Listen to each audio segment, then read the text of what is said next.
Hi everyone, I am back, kinda in the future, but not really.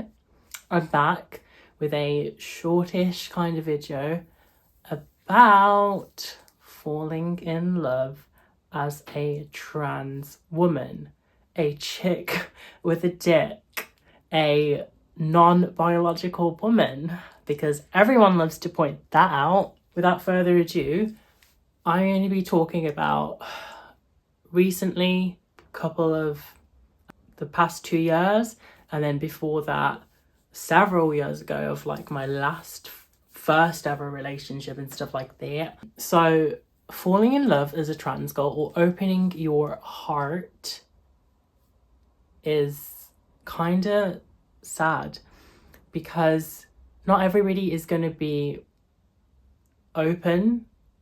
Not everybody is open, regardless of like LGBT stuff. A lot of people I find are scared to go against the grain and not care about what their family might think, not care about what their friends will think, and society. So we're dealing with a lot of factors here which will prevent any man to pursue something scary and dangerous. Not dangerous in the sense where it's dangerous, but like troubling. Anything that requires any sort of mental capacity of actually like not following the norm.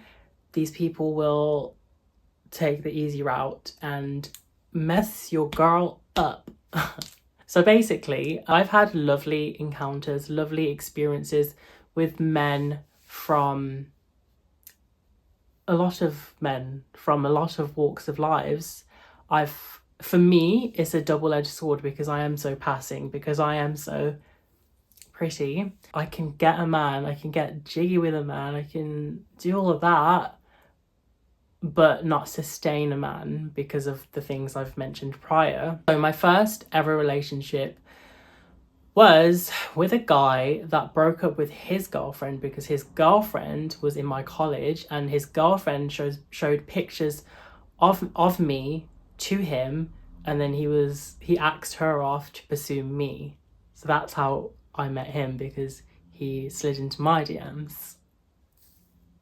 That was like a first love story kind of thing where it got heated really quickly. I mean, for me and my personality, I tend to like get into people's lives and get really deep and know who that human being is. I'm not at a superficial level, especially with like my friendships as well, because whoever I call a friend is like my tribe, my family of friends. That was good, because that first relationship was good in the sense of like it taught me that I can be happy, I can be pursued as a different kind of girl. And that whirlwind romance came to an end. I didn't identify as a girl, but I still looked a woman. And then I had my rebound person, who was across the pond, honey. And I spoke to him for like at least under a month. Yeah, I would say under a month. Whilst the fairy tale first relationship was at an end. And I flew over to him and we had a magical weekend, and we're still like friendly online, etc., and we appreciate and care for each other for the rest of time. So that one was good. That was back in 2018. And then fast forwarding to the end of 2021, 2022, and a bit of 2023, I became friends with someone, and that person I never was interested in because they're not for me physically, whatever. But then I fell in love with who they were as a person, which opened my eyes into how they are as a human being. And that's what made me find them attractive and everything. They fancied me from the get-go, from when they first met me, and they pursued me. Through me finding out a lot about myself, I had like a situationship with this person. The romance really did kill it, because friends with benefits and situationships never truly work out, especially when you are loving towards each other, you do love each other, maybe in love and whatever, if you're friends first, it messes things up, especially if you don't commit to being the full thing and you're trying to be open and whatever. So I learned a lot about myself. I learned my negativity, my bad side, my rambunctious inner child, and my angry inner child, selfish and kind of cringy inner child that I had once knew back in the day, but this person was able to like get all of me, and it really made me think about like, I am worthy, and this person constantly reminded me that I am worthy of having a relationship, to open my heart, and they were so happy for me to find someone in life because they know me through and through, and they're just like, they know I will end up with someone. And regardless of like how that one ended, that one taught me a lot about myself, of like how I'm good. I'm so deserving of someone to treat me as an equal, and not only just fetishize me and sleep with me and whatever.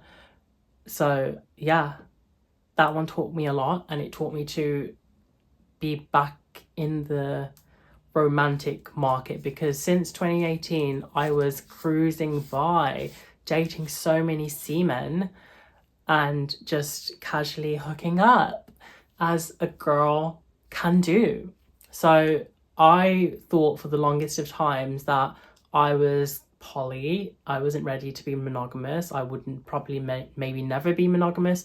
Maybe I was a product of what I was being able to get in terms of physicality, and not being able to sustain any sort of true relationship up until 2021, when I met this second person, and actually third person in the timeline of things. But then yeah, like it just really reminded me of like, I am worthy of falling in love with someone and being open to someone and letting them in and letting my guard down. I'm truly real with anyone I'm ever with, but it's about like letting that part of you open and letting them pursue you and touch you in a romantic and deeper level. I'm very, like I said, I'm very, very open, but there's different stages basically, and I don't really let a lot of men in past like the front door, and they can understand who I am, because I am an open book, especially with like what I choose to do, but they would not get to like my inner child basically. That's it. They wouldn't get to my inner child because I'm very open and honest, but they won't get to the inner child. Where recently, somebody did, and that was a whirlwind kind of situation where it made me open up again and really, really like it. It didn't end well in the sense of like the person wasn't ready, but it made me realize again that I am worthy, and trans girls should be open and not guard themselves too much.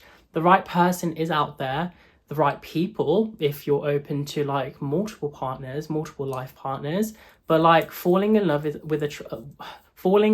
as a trans girl is a bit of a prickly kind of thing. It's like, you're a rose, you're very beautiful, but then you have these thorns guarding you because life sucks and life is harder for trans girls and life is harder for POCs. So double whammy. Yeah, falling in love with a trans girl and falling in love as a trans girl, it's hard because people are thinking so much of societal norms, factors, blah blah blah, and they're not truly living for themselves when they encounter a beautiful girl like myself.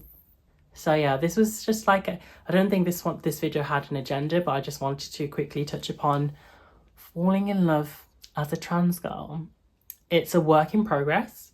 I'm trying to be more transparent, trying to be more available in the sense of like going for it. And maybe there's some parts of me that I'm not allowing certain men to get to.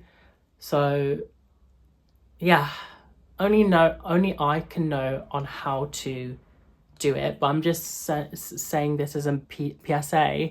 Just be happy, be content with who you are, just love who you are truly, because that will only attract positivity, and it will only attract trueness and people that are worthy of your time. And know your worth. Don't settle for anything less.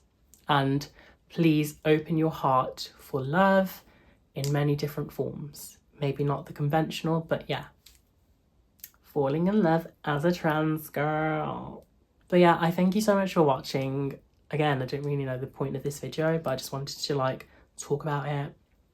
And follow me on Instagram, Seana_Momsen. Like, what are you doing if you actually like me on TikTok as well? And comment, subscribe, like. Let me know what you want to see next. Bye!